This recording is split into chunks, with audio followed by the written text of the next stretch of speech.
ನಮಸ್ಕಾರ ಎಲ್ರಿಗೂ sports club Kannada YouTube ಚಾನಲ್ಗೆ ಇವತ್ತು RCB versus SRH match RCB home ground Chinnaswamy ಸ್ಟೇಡಿಯಮಲ್ಲಿ. ಎಕ್ಸೆಪ್ಟ್ RCB ಫ್ಯಾನ್ಸು ಮಿಕ್ಕಿದವ್ರು ಏನು ಹೇಳೋದಂದರೆ ಇವತ್ತು SRH ಗೆಲ್ತದೆ ಅಂತಲೇ ಹೇಳ್ತಾರೆ, ಯಾಕಂದರೆ ಅವ್ರದ್ದು ಬಲಿಷ್ಠ ಟೀಮ್ ಹಂಗಿದೆ. ಬಟ್ RCB ಗೆಲ್ಲೋದಕ್ಕೆ ಏನೇನು ಮಾಡಬೇಕು ಅಂತ ಈ ವಿಡಿಯೋದಲ್ಲಿ ನೋಡೋಣ. ಮತ್ತು RCBಗೆ ಒಂದು ಗುಡ್ ನ್ಯೂಸ್ ಇದೆ, ಏನು ಅಂತ ಅದನ್ನು ನೋಡೋಣ. RCB ಗೆಲ್ಲೋದಕ್ಕೆ ಬನ್ನಿ. ಆಗಿರೋ ವಿಡಿಯೋ ಶುರು ಮಾಡೋಣ. ಯಾರಾದರೂ ಹೊಸಬ್ರು ಬಂದಿದ್ದರೆ ದಯವಿಟ್ಟು ಸಬ್ಸ್ಕ್ರೈಬ್ನ ಮಾಡಿಕೊಂಡು ಬೆಲ್ ಐಕಾನ್ನ ಕ್ಲಿಕ್ ಮಾಡಿ ಆಲ್ ಅನ್ನೋ ಆಪ್ಷನ್ನ ಸೆಲೆಕ್ಟ್ ಮಾಡ್ಕೊಳ್ಳಿ.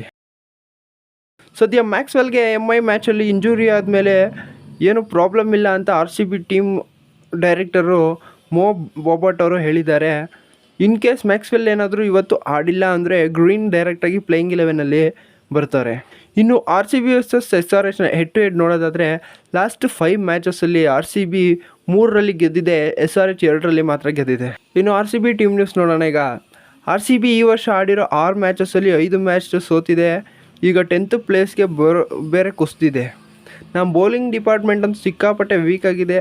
ನಮ್ಮ ಬೌಲರ್ಸು ಯಾರೂ ಅವ್ರ ಬಾಲಲ್ಲಿ ಬ್ರಹ್ಮಾಸ್ತ್ರಗಳನ್ನ ಮಡಗಿಲ್ಲ. ಇಂಥ ಟೈಮಲ್ಲಿ ಇರುವಾಗಲೇ ಬಲಿಷ್ಠ ಬ್ಯಾಟಿಂಗ್ ವಿಭಾಗ ಹೊಂದಿರೋ SRH ಟೀಮು ನಮ್ಮ ಮೇಲೆ ಮ್ಯಾಚ್ ಆಡೋಕ್ಕೆ ಬರ್ತಿರೋದು. ಇದು RCB ಬೌಲರ್ಸ್ಗಂತೂ ಖಂಡಿತ ಬಿಗ್ ಚಾಲೆಂಜ್ ಆಗಿ ಮೂಡಿಬಂದಿದೆ. ಇನ್ನು SRH ಟೀಮ್ ನ್ಯೂಸ್ ನೋಡೋದಾದರೆ ಓಪನರ್ಸ್ ಟ್ರಾವಿಸ್ ಹೆಡ್ ಮತ್ತು ಅಭಿಷೇಕ್ ಶರ್ಮಾ ಒಳ್ಳೆ ಬ್ಯಾಟಿಂಗ್ ಆಡ್ತಾರೆ ಪವರ್ ಪ್ಲೇಲಿ. ಇನ್ನು ಮಿಡಲ್ ಆರ್ಡರಲ್ಲಿ ಮಾರ್ಕ್ರಮ್ ಮತ್ತು ಕ್ಲಾಸನ್ನು ಸೊರ್ರೆಗೆ ಗುದ್ದುತ್ತಾರೆ. ಇನ್ನೂ ಕೆಳಗೆ ಅಬ್ದುಲ್ ಸಮದ್ ಮತ್ತು ಪ್ಯಾಟ್ ಕಮಿನ್ಸ್ವರೆಗೂ ಬ್ಯಾಟಿಂಗ್ ಡೆಪ್ತ್ ಇನ್ಕ್ರೀಸ್ ಆಗಿದೆ. ಈಗ ನಿತೀಶ್ ರೆಡ್ಡಿ ಅನ್ನೋ ಒಳ್ಳೆ ಆಲ್ರೌಂಡರ್ ಕೂಡ ಮ್ಯಾನ್ ಆಫ್ ದ ಮ್ಯಾಚ್ ಆಗಿ ಮೂಡ್ ಬಂದಿದ್ದಾರೆ ಲಾಸ್ಟ್ ಮ್ಯಾಚು. ಸೊ ಈಗ ಅವ್ರ ಬ್ಯಾಟಿಂಗ್ ಡಿಪಾರ್ಟ್ಮೆಂಟು ದೈತ್ಯವಾಗಿ ಕಾಣಿಸ್ತಿದೆ. ಈ ಸೀಸನಲ್ಲಿ RCB ರೆಕಾರ್ಡ್ 263 ರನ್ ಏನಿತ್ತು ಅದನ್ನು ಬ್ರೇಕ್ ಮಾಡಿರೋದು ಕೂಡ SRHನೇ. ಇದ್ರ ಮೂಲಕ ಅವರ ಬಲಿಷ್ಠ ಬ್ಯಾಟಿಂಗ್ ಹೇಗಿದೆ ಅಂತಲೂ ತೋರಿಸ್ಕೊಡ್ತಾರೆ. ಇವತ್ತು ಚಿನ್ನಸ್ವಾಮಿ ಗ್ರೌಂಡು ಚಿಕ್ಕ ಸ್ಟೇಡಿಯಮ್ಮು, ಬೌಂಡ್ರಿ ಚಿಕ್ಕದು, ಬಾಲ್ಗಳು ದೂರ ಹೋಗ್ತವೆ. ಸೊ ಇವತ್ತು ರನ್ನು ಜಾಸ್ತಿ ಬರೋ ಸಾಧ್ಯತೆ ಇದೆ ಅಂತ ಅನ್ಕೊಬೋದು.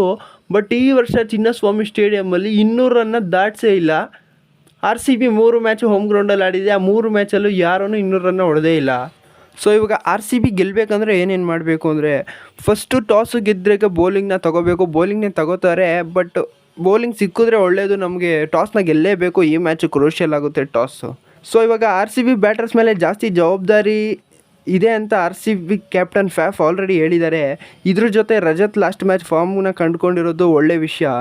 ಜೊತೆಗೆ DK ಫಿನಿಷರ್ ಆಗಿ ಈ ಸೀಸನ್ನು ಸಖತ್ತಾಗಿ ಕಾಣಿಸ್ತಿದ್ದಾರೆ. ಹಾಗೆ ಈ ಸೀಸನ್ನ ಹೈ ಸ್ಕೋರರು ನಮ್ಮ ಕಿಂಗ್ ಕೊಹ್ಲಿ SRH ಮೇಲೆ ಒಳ್ಳೆ ರೆಕಾರ್ಡ್ಸ್ನ ಹೊಂದಿದ್ದಾರೆ. SRH ಅಗೇನ್ಸ್ಟ್ ಕೊಹ್ಲಿ ಬೇಗ ರನ್ ಸ್ಕೋರ್ ಮಾಡ್ತಾರೆ ಅಂತ ಸ್ಟ್ಯಾಟ್ಸ್ ಹೇಳುತ್ತೆ. ಮತ್ತು ವಿಲ್ ಜಾಕ್ಸ್ ಕೂಡ ಲಾಸ್ಟ್ ಮ್ಯಾಚ್ ಆ್ಯಡ್ ಆಗಿರೋದು ಒಳ್ಳೆ ಇಂಟೆಂಟ್ನ ತೊಗೊಂಬಂದಿದ್ರು, ಪವರ್ ಪ್ಲೇಲಿ ಹಾಕೊಂಡು ಗುದ್ದಬೇಕು ಅಂತ. ಸೊ ಅವರು ಒಳ್ಳೆ ಬ್ಯಾಟಿಂಗ್ ಡಿಪಾರ್ಟ್ಮೆಂಟು ಚೆನ್ನಾಗಿ ಕಾಣಿಸ್ತಿದೆ. ವೆಲ್ ಚೇಸಿಂಗ್ ಆದರೆ ಇವರೆಲ್ಲ ಸಖತ್ತಾಗಿ ಆಡ್ತಾರೆ. ಫಸ್ಟು ಬ್ಯಾಟಿಂಗ್ ಆದ್ರೂ ಬೇಗ ರನ್ ಸ್ಕೋರ್ ಮಾಡಬೇಕು. ಬಟ್ ನಮ್ಮ ಬೌಲರ್ಸು ಡಿಫೆಂಡ್ ಮಾಡ್ಕೊಳ್ಳಲ್ಲ ಆ ಸ್ಕೋರ್ನ. ಸೊ ನಮ್ಮವರು ಚೇಸ್ನೇ ಮಾಡಬೇಕು RCB ಗೆಲ್ಲಬೇಕಂದ್ರೆ. RCB ಈಗ ಆಲ್ರೆಡಿ 19 ಪ್ಲೇಯರ್ಸ್ನ ಯೂಸ್ ಮಾಡ್ಕೊಂಡಾಗಿದೆ. SRH ಟೀಮಲ್ಲಿ ಯಾವುದೇ ಚೇಂಜಸ್ ಮಾಡಲ್ಲ. ಎಂತಕ್ಕಂದರೆ ಟೀಮ್ ಕಾಂಬಿನೇಷನ್ ಚೆನ್ನಾಗಿ ವರ್ಕ್ ಆಗ್ತಿದೆ SRH ಟೀಮ್ಗೆ. ಇನ್ನು ಸ್ಟ್ಯಾಟ್ಸ್ ಕಡೆ ನೋಡೋದಾದರೆ SRH ಚಿನ್ನಸ್ವಾಮಿ ಸ್ಟೇಡಿಯಮಲ್ಲಿ ಆಡಿರೋ 8 ಮ್ಯಾಚಸಲ್ಲಿ ಕೇವಲ 2ರಲ್ಲಿ ಮಾತ್ರ ಗೆದ್ದಿದೆ. ಇದೇ RCBಗೆ ಗುಡ್ ನ್ಯೂಸು ಅಂತ ನಾನು ಫಸ್ಟ್ ಹೇಳಿದ್ದು ಇದೇನೆ. ಫಿನಿಷರ್ಸ್ ಫೈಟು DK ಮತ್ತು ಕ್ಲಾಸನ್ನು ಒಳ್ಳೆ ಫಿನಿಷರ್ಸ್ ಅಂತ ಈಗ ಆಲ್ರೆಡಿ ಪ್ರೂವ್ ಮಾಡಿದ್ದಾರೆ. ಈ ಸೀಸನಲ್ಲಿ DK 243 ಸ್ಟ್ರೈಕ್ ರೇಟಲ್ಲಿ ಆಡ್ತಿದ್ದಾರೆ, ಕ್ಲಾಸನ್ನು 263 ಸ್ಟ್ರೈಕ್ ರೇಟಲ್ಲಿ ಬ್ಯಾಟ್ನ ಬೀಸ್ತಿದ್ದಾರೆ. ಸೊ ಇವತ್ತು ಒಂದು ಒಳ್ಳೆ ಫೈಟು ಸಿಗುತ್ತೆ, ಫಿನಿಷರ್ಸ್ ಫೈಟು. ಈ ಸೀಸನ್ ಪವರ್ ಪ್ಲೇಯಲ್ಲಿ RCB ಬೌಲಿಂಗು ಅವರೇಜ್ 91.75 ಆಗಿದೆ. ಇದು ಇಡೀ IPL ಟೂರ್ನಲ್ಲೇ ಒಂದು ಟೀಮ್ನ ಕೆಟ್ಟ ಆವ್ರೇಜ್ ಆಗಿದೆ. ಅಂದರೆ 91 ರನ್ಗೆ ಒಂದು ವಿಕೆಟ್ನ ತೆಗಿತಿದ್ದಾರೆ. ಈ ಥರ ಇದ್ದರೆ ಯಾವ ಟೀಮೂ ಮ್ಯಾಚ್ನ ಗೆಲ್ಲೋಕ್ಕೆ ಸಾಧ್ಯನೇ ಆಗೋದಿಲ್ಲ.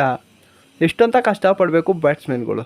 SRH ಪ್ಲೇಯಿಂಗ್ 11ನಲ್ಲಿ ಚೇಂಜಸ್ ಇಲ್ಲ. RCB ಪ್ಲೇಯಿಂಗ್ 11ನಲ್ಲಿ ಚೇಂಜಸ್ ನಾವು ನೋಡೋದಾದರೆ ರೀಸ್ ಟಾಪ್ಲಿ ಅವರು ಲಾಸ್ಟ್ ಮ್ಯಾಚ್ ವೈಲ್ ಫೀಲ್ಡಿಂಗಲ್ಲಿ ಇಂಜುರಿ ಆಗಿ ರೂಲ್ಡ್ ಔಟ್ ಆಗಿದ್ದಾರೆ ಅಂತ RCB ಅಫಿಷಿಯಲ್ ಆಗಿ ಹೇಳಿದೆ. ಸೊ ಈಗ ಅವ್ರ ಜಾಗಕ್ಕೆ ಲಾಕಿ ಫರ್ಗ್ಯೂಸನ್ ಅವ್ರ ತರೋ ಎಲ್ಲ ಸಾಧ್ಯತೆ ಇದೆ. ಇನ್ನು ಸೌರವ್ ಚೌಹಾನ್ ಜಾಗಕ್ಕೆ ಮನೋಜ್ ಬಾಂಡಗೆಗೆ ಆಡಿಸ್ಬೇಕು. ಎಂತಕ್ಕಂದರೆ ಚಿನ್ನಸ್ವಾಮಿ ಸ್ಟೇಡಿಯಮ್ಮು ಸಿಕ್ಕಾಪಟ್ಟೆ ಎಕ್ಸ್ಪೀರಿಯನ್ಸ್ ಇರುತ್ತೆ ನಮ್ಮ ಕನ್ನಡಿಗ ಮನೋಜ್ ಬಾಂಡಗೆಗೆ. ಸೊ ಇದಾಗಿತ್ತು ಇವತ್ತಿನ ವಿಷಯ. Hope for the best. RCB ಗೆಲ್ಲಿ ಅಂತ ಆಶಿಸೋಣ. ಪ್ರೊಡಿಕ್ಷನ್ ಮಾಡಲ್ಲ ಯಾರು ಗೆಲ್ತಾರೆ ಅಂತ.